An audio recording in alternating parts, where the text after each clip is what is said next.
એક વખત એક ઘનઘોર જંગલમાં એક મોટો અને શક્તિશાળી હાથી રહેતો હતો. તે પોતાની તાકાત અને કદ પર ખૂબ ગર્વ કરતો હતો.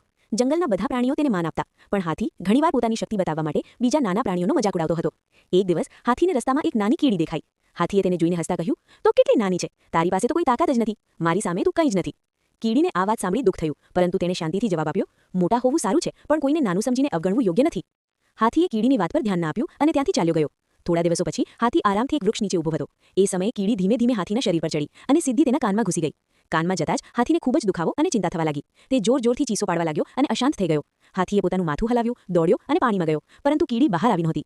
અંતે હાથી ખૂબ જ થાકી ગયો અને સમજ્યો કે નાની કીડી પણ તેને પરેશાન કરી શકે છે. તેણે નમ્રતા સાથે કહ્યું, "માફ કરજે, મેં તારો મજાક ઉડાવ્યો, કૃપા કરીને બહાર આવી જા." કીડીને હાથીની વાતમાં પછતાવો દેખાયો, એટલે તે તેના કાનમાંથી બહાર આવી ગઈ. હાથીએ તેને દિલથી આભાર માન્યો અને એક વખત એક ઘનઘોર જંગલમાં એક મોટો અને શક્તિશાળી હાથી રહેતો હતો. તે પોતાની તાકાત અને કદ પર ખૂબ ગર્વ કરતો હતો. જંગલના બધા પ્રાણીઓ તેને માન આપતા, પણ હાથી ઘણીવાર પોતાની શક્તિ બતાવવા માટે બીજા નાના પ્રાણીઓનો મજાક ઉડાવતો હતો. એક દિવસ હાથીને રસ્તામાં એક નાની કીડી દેખાઈ. હાથીએ તેને જોઈને હસતા કહ્યું, "તો કેટલી નાની છે, તારી પાસે તો કોઈ તાકાત જ નથી, મારી સામે તું કંઈ જ નથી."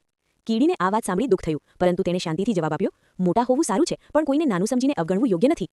હાથીએ કીડીની વાત પર ધ્યાન ના આપ્યું અને ત્યાંથી ચાલ્યો ગયો. થોડા દિવસો પછી હાથી આરામથી એક વૃક્ષ નીચે ઊભો હતો. એ સમયે કીડી ધીમે ધીમે હાથીના શરીર પર ચડી અને સીધી તેના કાનમાં ઘૂસી ગઈ. કાનમાં જતાં જ હાથીને ખૂબ જ દુખાવો અને ચિંતા થવા લાગી. તે જોરથી ચીસો પાડવા લાગ્યો અને અશાંત થઈ ગયો. હાથીએ પોતાનું માથું હલાવ્યું, દોડ્યો અને પાણીમાં ગયો, પરંતુ કીડી બહાર આવી નહોતી. અંતે હાથી ખૂબ જ થાકી ગયો અને સમજ્યો કે નાની કીડી પણ તેને પરેશાન કરી શકે છે. તેણે નમ્રતા સાથે કહ્યું, "માફ કરજે, મેં તારો મજાક ઉડાવ્યો, કૃપા કરીને બહાર આવી જા." કીડીને હાથીની વાતમાં પછતાવો દેખાયો, એટલે તે તેના કાનમાંથી બહાર આવી ગઈ. હાથીએ તેને દિલથી આભાર માન્યો અને